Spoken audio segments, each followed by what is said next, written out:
Oi pessoal, tudo bom? Bom, vamos começar aqui a nossa última aula, né? O último conteúdo que eu preparei aqui para vocês. Esse conteúdo eu vou explicar para vocês um pouco sobre a programação linear inteira. A gente vai ver como resolver esses problemas também no solver do Excel. Mas aqui é interessante a gente conhecer o algoritmo Bunch and Bound, que ele é bastante utilizado para resolver esse tipo de problema, né? Então é importante a gente conhecer. Então vamos lá.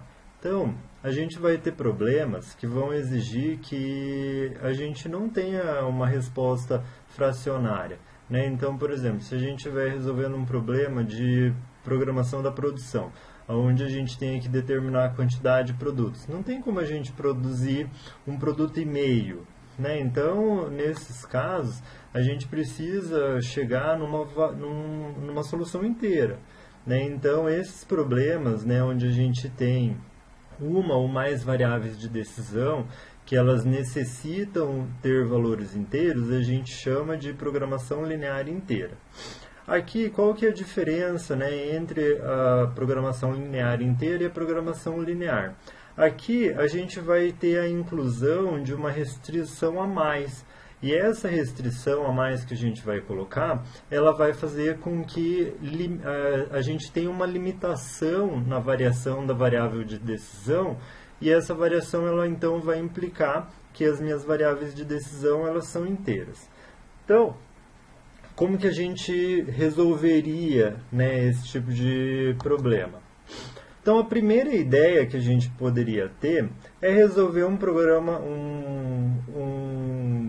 de programação linear, um PLI, considerando como se ele fosse um PL, né? Então, o que a gente faz? A gente simplesmente ignora essa restrição de que as variáveis de decisão elas precisam ser inteiras e a gente resolve ele normal como a gente resolvia os outros problemas lá, através do simplex e tudo mais.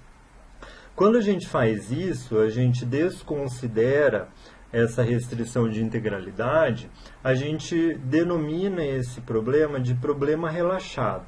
Então aqui, ó, a todo problema de PLI está associado um problema com a mesma função objetivo e as mesmas restrições, com exceção da condição das variáveis inteiras, né? Porque daí a gente retira aquela restrição de variável inteira. Então, esse caso a gente chama de problema relaxado, que é aqui, ó, a gente tem, né, o nosso problema linear integral, né, programação linear inteira, onde a gente tem uma função objetiva, a gente tem as nossas restrições, né, restrição aqui de disponibilidade, a restrição de não negatividade e a restrição de integralidade, onde a gente fala que x1 e x2 eles precisam ser inteiros. Para a gente resolver por essa primeira, né, ideia, né, a gente transforma esse PLI em um problema relaxado. Por que relaxado? Porque a gente vai tirar essas restrições, essa restrição de integralidade e vai resolver ele como se ele fosse um problema de programação linear comum, certo? Só que a gente pode ter alguns problemas se a gente fizer isso daí. Quais seriam os principais problemas que a gente poderia incorrer resolvendo um problema relaxado? Né? Então, a gente tem ali, ó, dois principais problemas. O primeiro é que nenhum dos pontos inteiros vizinhos ao ponto ótimo relaxado, ele é necessariamente viável. Então, a gente pode chegar a uma solução ali no problema relaxado, e daí, por exemplo, ele deu 2,4, e a gente arredonda isso daí. Daí aqui a gente usa, né, para que a gente resolva, tem uma resposta a ao problema PLI, a gente resolve o relaxado, né, como eu tinha dito, e daí a resposta do relaxado a gente arredonda. Né? Isso eu tinha esquecido de comentar com vocês. Então é isso que, quando a gente faz a solução por essa primeira ideia, é isso que a gente faz. A gente pega o problema de PLI, constrói o problema relaxado dele, resolve pelo método tradicional, daí a gente pode chegar a uma resposta fracionada. Essa resposta, que é um número não inteiro, a gente arredonda ele. Né? Só que quando a gente faz esse arredondamento, não necessariamente esse número que a gente arredondou, ele vai ser ele vai pertencer à minha região de soluções viáveis do problema. Porque lembra quando a gente, até daqui a pouco eu vou mostrar os gráficos, quando a gente encontra a solução do nosso problema, ele sempre vai estar em uma das extremidades ali da minha região viável. Né? Então, a minha região de soluções viáveis. Então, quando a gente está nessa extremidade, se a gente, dependendo do ponto que a gente pegar, a gente pode cair fora dessa região. Né? Então, aqui a gente tem esse problema. E daí ali, ó, mesmo que um dos vizinhos seja viável, ou seja, a gente arredondou e ele pertence ainda à minha região de soluções viáveis. Ele pode não ser necessariamente o ponto ótimo inteiro. Né? Então, a gente tem essas duas questões. Quando a gente trabalha com o problema relaxado e pega e arredonda o resultado, a solução ótima do problema relaxado. Então, a gente pode sair fora da minha região viável e a gente também não tem garantia de que aquele seria o melhor, o ótimo. Né? Mesmo que ele esteja dentro da minha região viável, a gente não tem garantia de que ele realmente é a solução ótima para o nosso problema. Antes da gente, então, falar do algoritmo Bunch-Bound, que daí com ele a gente realmente conseguiria chegar à solução viável, para que a gente consiga entender um pouquinho melhor ele, é importante a gente lembrar aqui da nossa região viável e aonde que fica a solução ótima do problema, que é aquilo que eu estava comentando com vocês, que geralmente, sempre, né, a solução ótima do problema, ela vai estar em uma das extremidades daquele espaço da solução ótima. Né? Então, se a gente pegar aqui, ó, um problema de maximização, quando a gente resolve pelo método de solução gráfica, lembra que a gente tem que plotar no nosso gráfico as nossas restrições. Então aqui, ó, eu plotei a restrição A, a restrição B e a restrição C e achei a minha região viável, certo? Aqui, para eu encontrar o ponto ótimo, a gente ia caminhando com a função objetiva até chegar aqui no meu ponto ótimo. Então, ó, veja que aqui a solução ótima ela está em uma extremidade da minha região viável, certo? Essa solução ótima aqui, que seria a solução ótima do problema relaxado, ela pode não ser a minha solução ótima do problema do PLI. Só que eu sei que a minha solução ótima do PLI não pode estar para cima dessa reta, porque aqui a gente já não tem mais região viável. Então, a solução ótima do problema relaxado, ela sempre vai representar um limite máximo, um limite superior que o meu problema PLI ele pode apresentar. E para um problema de minimização é o inverso. Né? Então, aqui, quando a gente desenha a minha função objetivo, eu chego aqui em uma extremidade, certo? Esse ponto aqui, ele vai ser o último ponto da minha região de soluções viáveis. Então, daqui para baixo, eu não tenho mais solução. Eu não tenho mais respostas viáveis para esse problema. Então, o ponto ótimo do problema relaxado de minimização, ele vai ser sempre um limite inferior ao meu problema de programação linear inteira, que é o que eu escrevi aqui. Então aqui, ó, em um problema de maximização, o valor ótimo da função objetivo do problema relaxado sempre representa um limite superior ao respectivo valor do problema inteiro. E um problema de minimização, o valor ótimo da função objetivo de um problema relaxado será sempre, aqui eu escrevi errado, relaxado sempre representa, aqui é um P, sempre representa um limite inferior ao respectivo problema inteiro, certo? Que foi o que eu mostrei aqui no gráfico. Então, aqui o de maximização, a gente tem a solução, é um limite superior às soluções ótimas do PLI, e no de minimização a gente tem um limite inferior, né, a solução do problema relaxado sempre vai ser um limite inferior à solução do meu problema inteiro, certo? E agora então a gente chega no algoritmo Bunch-Bound, que é o algoritmo que a gente executa para que a gente consiga chegar na solução ótima de um problema de programação linear inteira. Então, qual que é a ideia que a gente tem por trás desse algoritmo? Aqui a gente vai dividindo o conjunto de soluções viáveis em subconjuntos sem interseções entre si, e a gente vai calculando os limites superior e o limite inferior para cada subconjunto, que é esse limite que eu falei, até que ponto a minha solução ótima pode ir, tanto para maximização quanto para minimização. Então a gente cria um intervalo ali, um limite superior e um limite inferior, para a gente ver entre que valores eu posso ter a solução ótima do meu problema de programação linear. E a gente vai eliminando certos subconjuntos de acordo com algumas regras pré-estabelecidas, né? Então essa é a ideia por trás do algoritmo.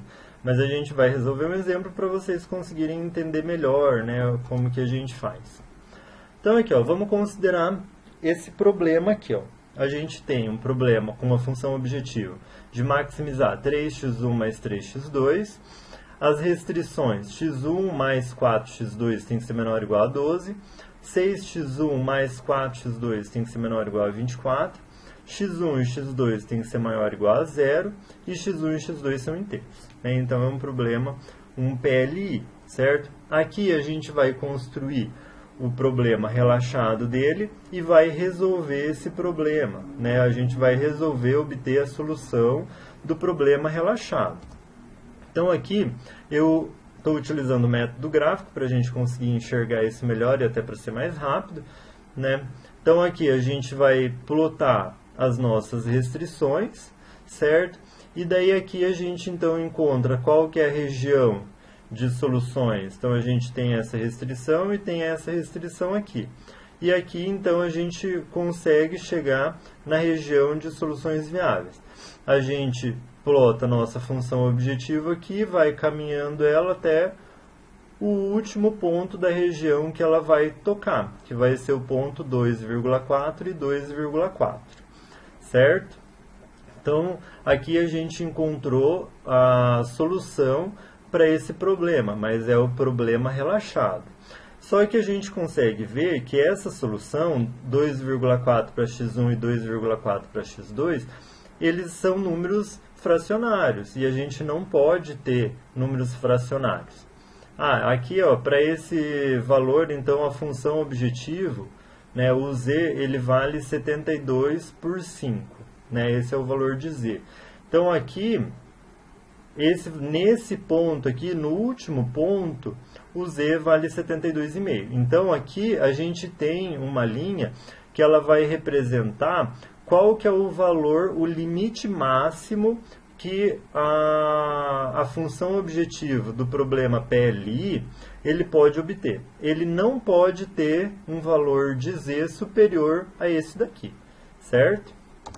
Então aqui, ó, os pontos. Então a gente encontrou o limite superior. Agora a gente vai encontrar um limite inferior. Então assim, como é um problema de maximização, a gente sabe que a resposta ela vai estar aqui mais na parte superior da minha região. Então eu posso vir aqui para trás e pegar dois pontos inteiros qualquer para achar um limite inferior. Então nesse caso eu peguei o valor 1 e 2, que eles também são soluções viáveis para o nosso problema. E com o valor x1 igual a 1 e x2 igual a 2, a minha função objetivo ela vale 9. Isso daqui é só vocês substituírem aqui, ó. Só vocês substituírem aqui, vocês vão chegar no resultado, certo? Então, a gente tem a função objetivo com valor 9 e vai ser então o nosso limite inferior. Então aqui, ó, o valor ótimo da minha função objetivo do problema de programação linear inteira, ele não pode ser menor do que 9 e ele não pode ser maior do que 72,5, 72 por 5. Ele vai estar entre esses dois valores. E daí a gente começa então a escrever aqui uma árvore que vai representar o nosso algoritmo Bunch and Bound. Então aqui, a primeira solução, que é a solução do problema relaxado, é com x1 igual a 2,4, x2 igual a 2,4, e daí a gente calcula o limite superior atual e o limite inferior atual. O limite superior atual, que é o LSA, limite superior atual, é 72 dividido por 5, e o limite inferior é 9. Aqui a gente consegue ver que esses valores, eles são valores fracionários e a gente não pode. Então, o que o algoritmo ele fala? A gente vai escolher um desses dois valores e vai atribuir e vai determinar restrições para que eles não atinjam esse valor mais, certo? Como assim? Então aqui, ó, a gente vê que x1 e x2 eles não podem ser fracionários. Então a gente vai escolher uma das variáveis, aqui nesse caso eu escolhi o x1, e a gente vai atribuir valores inteiros para essas variáveis. Né? Então a gente vai falar que x1 ele tem que ser menor ou igual a 2 e x1 tem que ser maior ou igual a 3. Por quê? Fazendo isso, eu elimino essa região aonde ele deu aquele ponto da solução ótima 2,4 e 2,4, certo? Então, aqui eu estou falando que ou a minha resposta ela tem que ser nesse espaço menor do que 2, incluindo essa restrição x1 tem que ser menor ou igual a 2, ou ela tem que ser nessa região aqui, que a gente vai incluir essa restrição x1 tem que ser maior ou igual a 3. Então, nesse caso, para que a gente consiga incluir essas novas restrições aqui no nosso problema, a gente vai pegar o meu problema inicial, que eu vou chamar de problema 1, e a gente vai dividir ele em dois subproblemas. Né? Então, assim, a gente vai caminhando, tentando chegar em soluções inteiras para o nosso problema. Então, aqui, para eu desenvolver o problema 1 e o problema 2 e o problema 3, eu vou copiar o meu problema 1, né, maximizar 3x1 mais 3x2, está nos dois. A primeira restrição é a mesma, a segunda restrição é a mesma. Só que daí, no problema 2, a gente vai incluir uma das restrições que a gente definiu para a gente atribuir o valor para x1, atribuir um valor inteiro para x1, né? Que como ele tinha dado 2,4, 2,4 aqui. Qual que é o primeiro menor número inteiro? 2. Qual que é o primeiro maior número inteiro? 3, certo? Então a gente sempre vai pegar o inteiro de baixo, 2,4, então o inteiro de baixo é 2. 2,4, qual que é o inteiro de cima? 3. Daí a gente coloca a restrição de não negatividade para os dois e a condição de integralidade para os dois. E daí a gente resolve o problema 2 e o problema 3. Aqui na solução do problema 2, a gente vai ter essa região viável aqui, né? A gente vai colocar essa restrição de que x1 tem que ser menor ou igual a 2, e a gente vai encontrar essa solução ótima. Então, 2 e 5 meios, né? 2,5. E aqui, para o problema 3, a gente vai ter essas duas restrições aqui, né? A gente tem essa restrição que x1 tem que ser maior ou igual a 3, a gente chega nessa região de soluções viáveis e fazendo lá a função objetivo, caminhando nela, a gente vai chegar no último ponto que intercepta essa região, que é o de 3 e 3,5, aqui 3 de 1,5, né? 3 dividido por 2, certo? Então aqui para o problema 2, a gente chegou na resposta 2 e 5 por 2 e 3 e 3 por 2. Daí, aqui a gente consegue ver que o z, tanto para o ponto, né, aqui a solução ótima do problema 2 e para a solução ótima do problema 3, ele vai dar 27,2. Ah não, desculpa. aqui, substituindo 2 e 2,5, a gente vai encontrar o valor de z com 27 dividido por 2, e substituindo o valor de x1 e x2 na função de z, a gente tem que o z é 27,5. Tanto 27 dividido por 2 quanto 27 dividido por 5, eles são menores do que daquele limite aqui, ó. Esse limite de 72,5, certo? Então, aqui, entre esses dois, de 27 dividido por 2 e 27 dividido por 5, a gente vai encontrar um novo limite superior atual, que é o de 27 dividido por 2. Né? Então, que ele é o maior valor. Né? Entre 27 por 2 e 27 dividido por 5, esse aqui vai ser o maior valor. Então, aqui, e menor do que 72 dividido por 5. Então, aqui a gente vai substituir o limite superior que a gente tinha encontrado a princípio por esse novo limite superior. Né? Então, é por isso que a gente fala, conforme a gente vai resolvendo o algoritmo Banting-Bound, a gente vai encontrando novos limites, né? Novos intervalos, porque a gente vai fechando esse intervalo até a gente conseguir chegar em qual que é a solução ótima do problema, certo?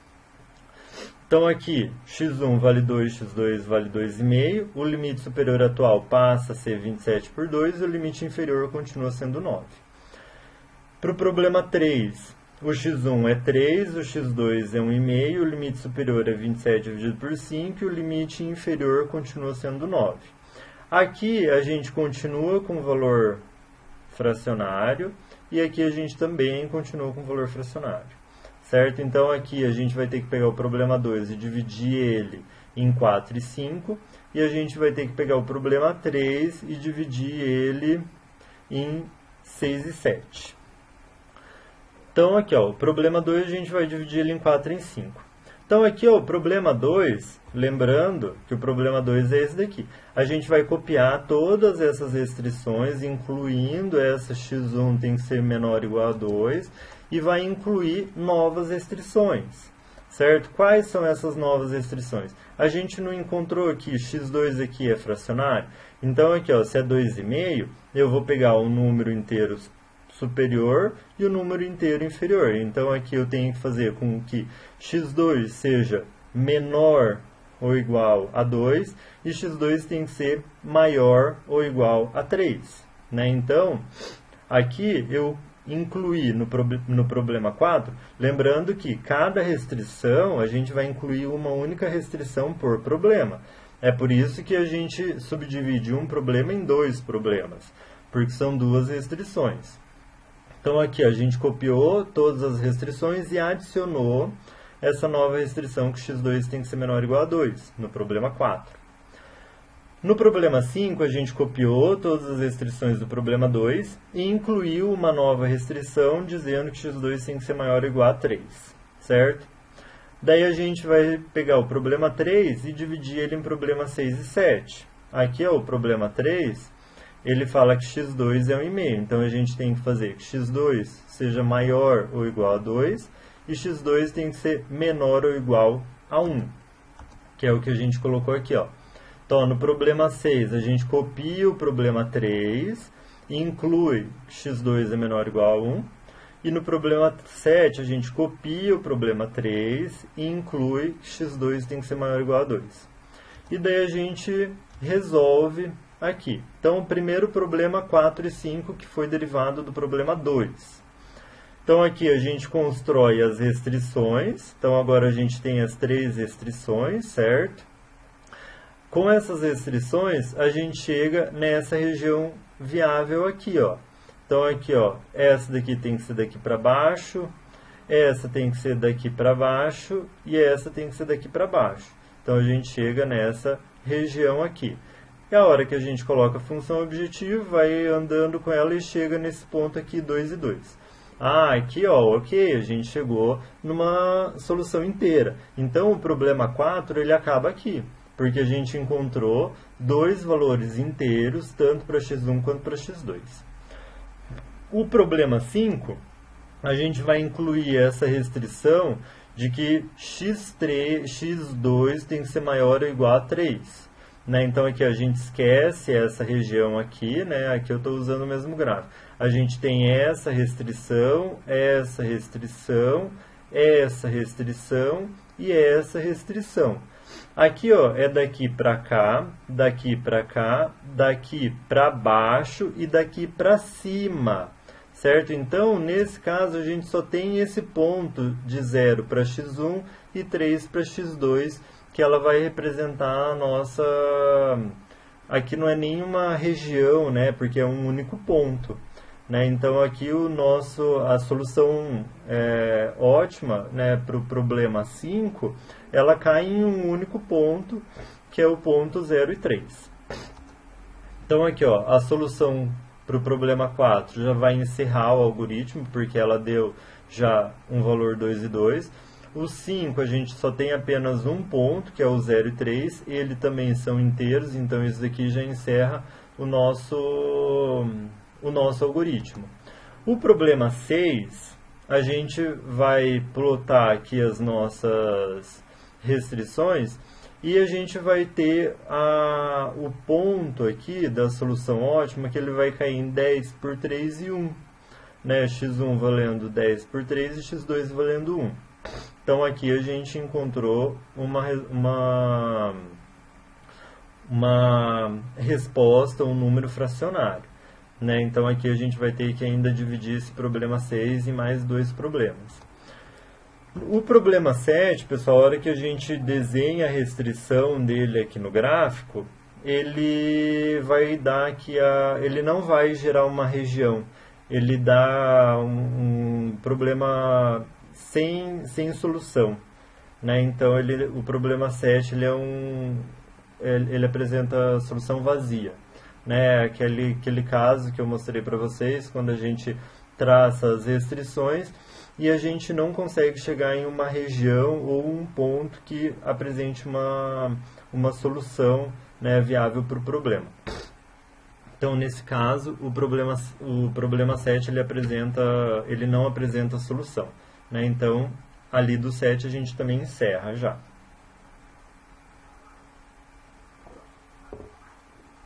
Então, aqui para nós só fica faltando subdividir o problema 6.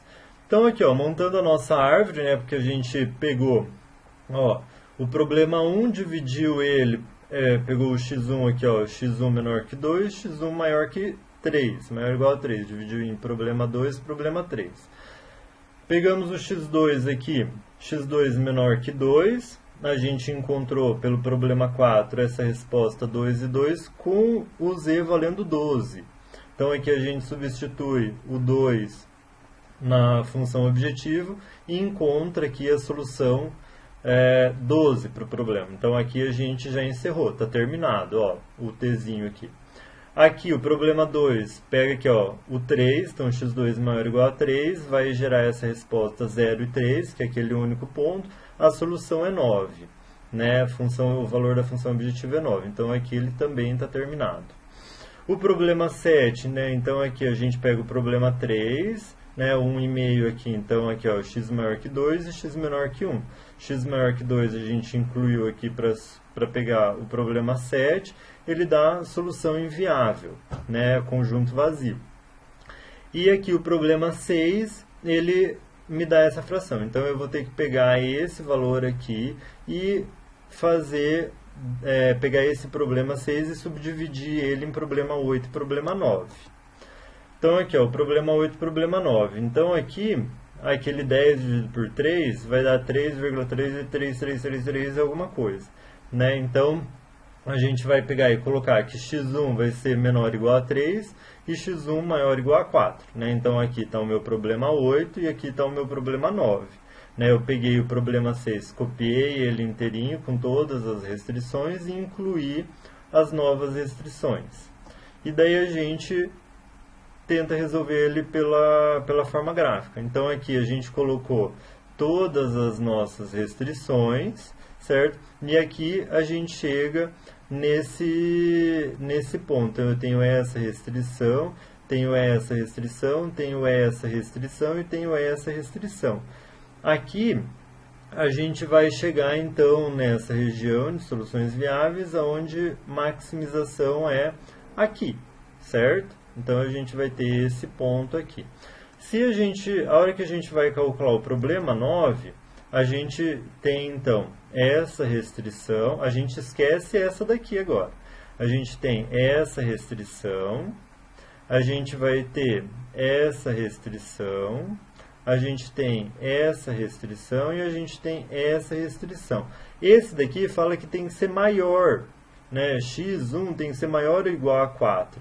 Então, aqui novamente a gente vai ter somente um ponto que vai nos representar a solução ótima para esse problema 9, né? Que vai ser esse ponto aqui, 0 para x2 e 4 para x1.